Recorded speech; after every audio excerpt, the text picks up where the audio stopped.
ಬೆಂಗಳೂರು ವಿಜಯದಶಮಿ ನವರಾತ್ರಿ ಅಂಗವಾಗಿ 9 ಅವತಾರದ ಪೂಜೆಗಳು ಸೆಪ್ಟೆಂಬರ್ 22ರಿಂದ ಅಕ್ಟೋಬರ್ 2ರವರೆಗೆ ತಿಪ್ಪೇನಹಳ್ಳಿಯ ಶ್ರೀ ಕ್ಷೇತ್ರದ ಶ್ರೀ ಮುನೇಶ್ವರ ಸ್ವಾಮಿ ಹಾಗೂ ಆದಿಶಕ್ತಿ ಅಮ್ಮನವರ ದೇವಸ್ಥಾನದಲ್ಲಿ ನವರಾತ್ರಿ ಪೂಜಾ ಮಹೋತ್ಸವ ಸಮಾರಂಭವನ್ನು ಹಮ್ಮಿಕೊಳ್ಳಲಾಗಿತ್ತು.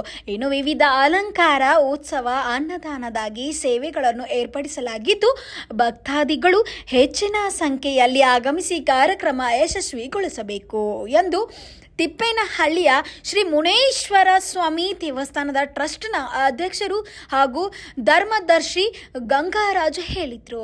ಇನ್ನು ಯಶವಂತಪುರ ವಿಧಾನಸಭಾ ಕ್ಷೇತ್ರದ ತಿಪ್ಪೇನಹಳ್ಳಿ ಶ್ರೀ ಕ್ಷೇತ್ರ ಶ್ರೀ ಮುನೇಶ್ವರ ಸ್ವಾಮಿ ದೇವಸ್ಥಾನದ ಆವರಣದಲ್ಲಿ ಸುದ್ದಿಗೋಷ್ಠಿ ನಡೆಸಿ ಮಾತನಾಡಿದ ಅವರು, ಸೆಪ್ಟೆಂಬರ್ 22ರಿಂದ ಶ್ರೀ ಮುನೇಶ್ವರ ಆದಿಶಕ್ತಿ ಮಹಾಗಣಪತಿ ಶ್ರೀ ಭಕ್ತಾಂಜನೇಯ ಹಾಗೂ ನಾಗದೇವತೆ ಸಪತ್ನಿ ಸಮೇತ ನವಗ್ರಹ ದೇವಾಲಯದಲ್ಲಿ ನವರಾತ್ರಿಯ ವಿಶೇಷವಾದ ಅಲಂಕಾರಗಳನ್ನು ಹಮ್ಮಿಕೊಳ್ಳಲಾಗಿತ್ತು.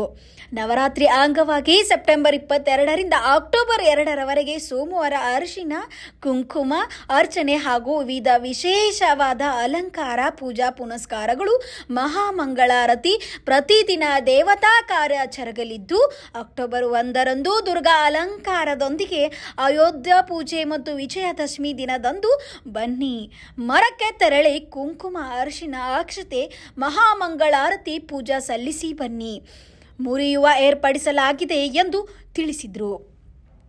ಇನ್ನು ಕಾರ್ಯಕ್ರಮವನ್ನು ದಿಗ್ವಂತ್ ಗಂಗರಮಯ್ಯ ಹಾಗೂ ಲಕ್ಷ್ಮೀದೇವಮ್ಮ ಕುಟುಂಬಸ್ಥರು ಹಾಗೂ ತಿಮ್ಮೇನಹಳ್ಳಿಯ ಅಕ್ಕಪಕ್ಕದ ಬಡಾವಣೆಯ ನಿವಾಸಿಗಳು ಹಾಗೂ ಗ್ರಾಮಸ್ಥರು ಸರಕಾರದೊಂದಿಗೆ ವಿಶ್ರಮದಿಂದ ಆಚರಿಸಲು ಸಕಲ ವ್ಯವಸ್ಥೆ ಮಾಡಲಾಗಿತ್ತು. ಅಕ್ಟೋಬರ್ 2ರಂದು ಗುರುವಾರದಂದು ರಾಜ ಬೀದಿಗಳಲ್ಲಿ ತಮಟೆ ವಾದ್ಯ ಸಮೇತರಾಗಿ ಶ್ರೀ ಮುನೇಶ್ವರನ ಸ್ವಾಮಿ ಹಾಗೂ ಶ್ರೀ ಆದಿಶಕ್ತಿ ಅಮ್ಮನವರ ಉತ್ಸವ ನೆರವೇರಲಿದೆ ಎಂದು ಹೇಳಿದರು. ಕಾರ್ಯಕ್ರಮದ ಪ್ರಯುಕ್ತ ಪ್ರತಿದಿನ ಸಂಜೆ 6 ಗಂಟೆಗೆ ಹೋಮ ದುರ್ಗಾ ಪರಾಯಣ, 7:30ಕ್ಕೆ ಮಹಾಮಂಗಳಾರತಿ, ತೀರ್ಥ ಪ್ರಸಾದ ವಿನಿಯೋಗ ಹಮ್ಮಿಕೊಳ್ಳಲಾಗಿದೆ. ಅನ್ನದಾನ ಹಾಗೂ ಅಲಂಕಾರ ಸೇವೆ ಮಾಡಲಿಚ್ಛಿಸುವವರು ಅರ್ಚಕರಾದ ಹರೀಶ್ ಕುಲಕರ್ಣಿ ಹಾಗೂ ಗಣೇಶ ಮತ್ತು ತಂಡದವರನ್ನು ಸಂಪರ್ಕಿಸಲು. ವೀಕ್ಷಕರೇ, ಹೆಚ್ಚಿನ ವಿವರಗಳಿಗೆ ಸಂಪರ್ಕಿಸಿ 9911116102 ಜಿ. ಗಂಗಾರಾಜು ಅಧ್ಯಕ್ಷರು ಹಾಗೂ ಧರ್ಮದರ್ಶಿಗಳು, ಶ್ರೀ ಮುನೇಶ್ವರ ಸ್ವಾಮಿ ದೇವಸ್ಥಾನ ಟ್ರಸ್ಟ್, ಶ್ರೀ ಕ್ಷೇತ್ರ ತಿಪ್ಪೇನಹಳ್ಳಿ, ಬೆಂಗಳೂರು. ಬಗ್ಗೆ ಜನಗಳಿಗೆ ಈ ಒಂದು ನಿಮ್ಮ ದೇವಸ್ಥಾನ ಎಲ್ಲಿ ಯಾವ ಭಾಗದಲ್ಲಿ ಬರುತ್ತೆ, ಎಷ್ಟು ವರ್ಷದಿಂದ ಇದೆಯೋ ಒಂದು ಯಾವ ದೇವಸ್ಥಾನ? ಇಲ್ಲಿ ನಮ್ಮ ಜಮೀನಲ್ಲಿ ನಮ್ಮ ತಾತ ಮುತ್ತ ತಿರು ಮುನೇಶ್ವರನ್ ಮಾಡ್ಕೊಂಡ್ಬಿಡ್ತಾ ಇದ್ರು. ನಾವು 11 ವರ್ಷದಿಂದ ಈಚೆಗೆ 11 ವರ್ಷ ಆಯಿತು ದೇವಸ್ಥಾನ ಸ್ಥಾಪನೆ ಮಾಡಿ 11 ವರ್ಷದಿಂದ ನಾವು ನಡೆಸ್ಕೊಡ್ತಾ ಇದ್ದೀವಿ. ಎಲ್ಲಿ ಯಾವ ದೇವಸ್ಥಾನ? ತಿಪ್ಪೇನಹಳ್ಳಿ ಶ್ರೀ ಮುನೇಶ್ವರ ಸ್ವಾಮಿ ದೇವಸ್ಥಾನ ಟ್ರಸ್ಟ್ ಅಂತ ಹೇಳಿ ಇಲ್ಲಿ ನಾವು 11 ವರ್ಷದಿಂದ ನಡೆಸ್ಕೊಂಡ್ಬರ್ತಾ ಇದ್ದೀವಿ. ಈ ಒಂದು ಆವರಣದಲ್ಲಿ ಸಾಕಷ್ಟು ದೇವಸ್ಥಾನಗಳಿವೆ. ಯಾವ್ಯಾವ ದೇವಸ್ಥಾನಗಳಿವೆ? ಇಲ್ಲಿ ಬಂದು ನಮಗೆ ಮೂಲ ಮುನೇಶ್ವರ, ಆಮೇಲೆ ಆದಿಶಕ್ತಿ, ವೀರಮಾಸ್ತಮ್ಮ, ಗಣಪತಿ, ಭಕ್ತಾಂಜನೇಯ, ಸಪತ್ನಿ ಸಮೇತ ನವಗ್ರಹ, ನಾಗದೇವತೆ, ಎಲ್ಲ ದೇವರುಗಳು ಇಲ್ಲಿ ದರ್ಶನವನ್ನು ಪಡಿಬೋದು. ನವರಾತ್ರಿ ಒಂದು ಉತ್ಸವಕ್ಕೆ ನಿಮ್ಮ ದೇವಸ್ಥಾನದಲ್ಲಿ ಏನು ವಿಶೇಷ? ನವರಾತ್ರಿ ಅಂದರೆ ಅಮ್ಮನವರ ಪಟ್ಟು ಕೂತ್ಕೊಂತಾರೆ ನವರಾತ್ರಿಯಲ್ಲಿ. ಅದರಿಂದ ಅಮ್ಮನಿಗೆ ಪ್ರತಿ ದಿವಸ 9 ದಿವಸ 9 ಅವತಾರದಲ್ಲಿ ಅಲಂಕಾರವನ್ನು ಮಾಡ್ತೀವಿ.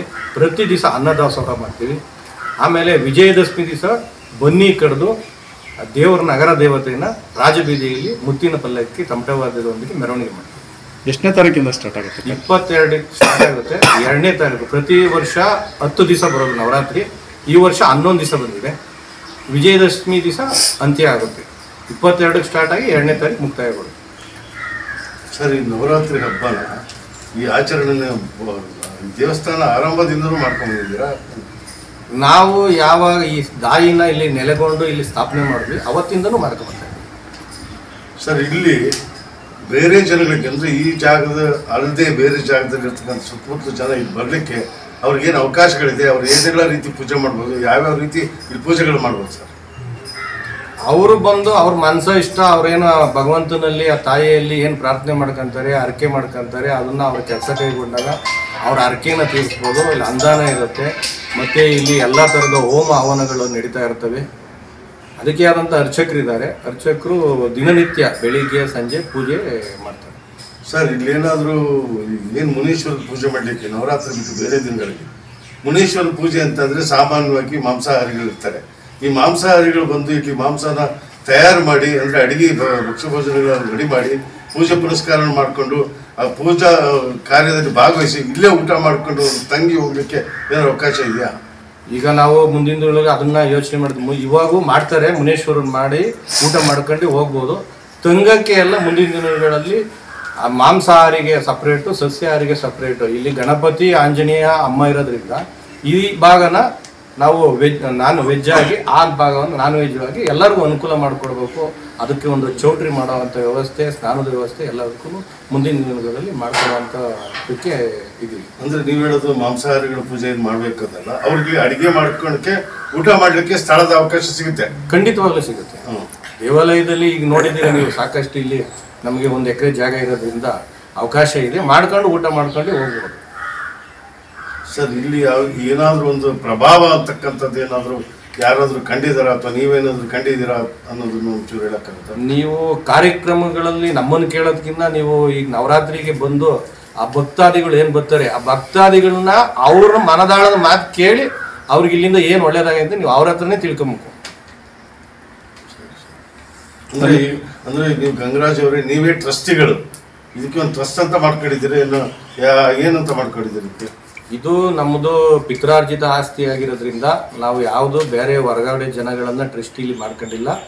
ನಾವೇ ನಮ್ಮ ಕುಟುಂಬದಲ್ಲಿ ಒಂದು ಟ್ರಸ್ಟ್ ಮಾಡಿದ್ದೀವಿ. ನಮ್ಮ ತಂದೆ ಇವರು, ನಮ್ಮ ತಂದೆ ಆಸೆ ಇತ್ತು ಇಲ್ಲೊಂದು ದೇವಸ್ಥಾನ ಮಾಡಬೇಕು.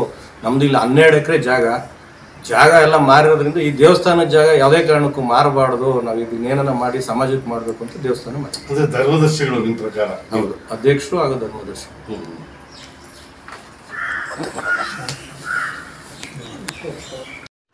Thanks for watching Read, Discuss and Debate with editor Dr. Yan Prashant Rao. Wanted reporters in print, digital and visual media for Bharat Vaibhav Daily Newspaper, BV News 5 Channel and BV Fast Web News from all the talukas of Karnataka, Goa and Maharashtra.